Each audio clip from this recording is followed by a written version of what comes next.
Sa part na to, niyakap ako ng maigpit ni nanay at bigla na lang napatuloy yung luha ko dito. Hindi ko alam kung bakit. Isa na rin tong mamimiss ko siya dahil malayo na kami sa isa't isa. Nasa probinsya na siya at ako nasa Maynila.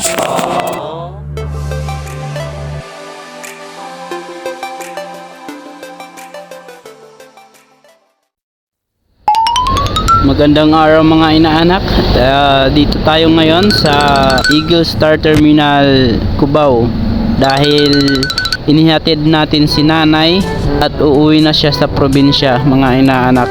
Yung mga hindi pa nakakaalam, yung mga taga Leyte dyan na uuwi sa probinsya, dito na yung terminal ng bus.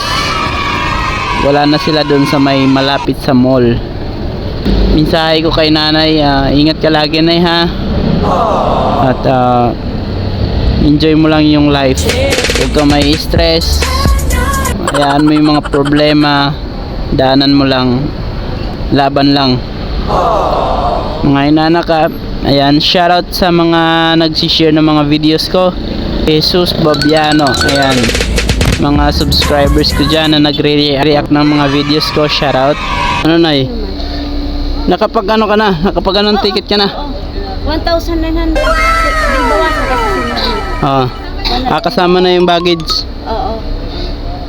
Sige, ingat ka ha. Oo. Sa part na to, niyakap ako ng maigpit ni nanay at bigla na lang napatuloy yung luha ko dito. Hindi ko alam kung bakit.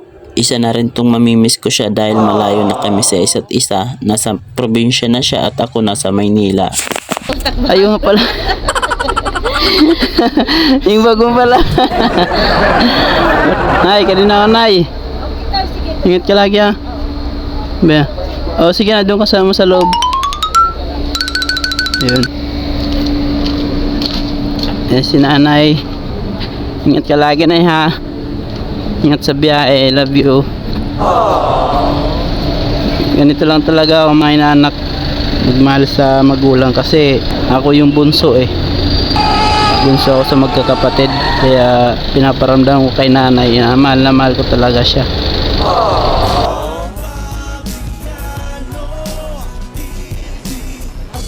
TV, subscribe naman ka para hit the notification bell para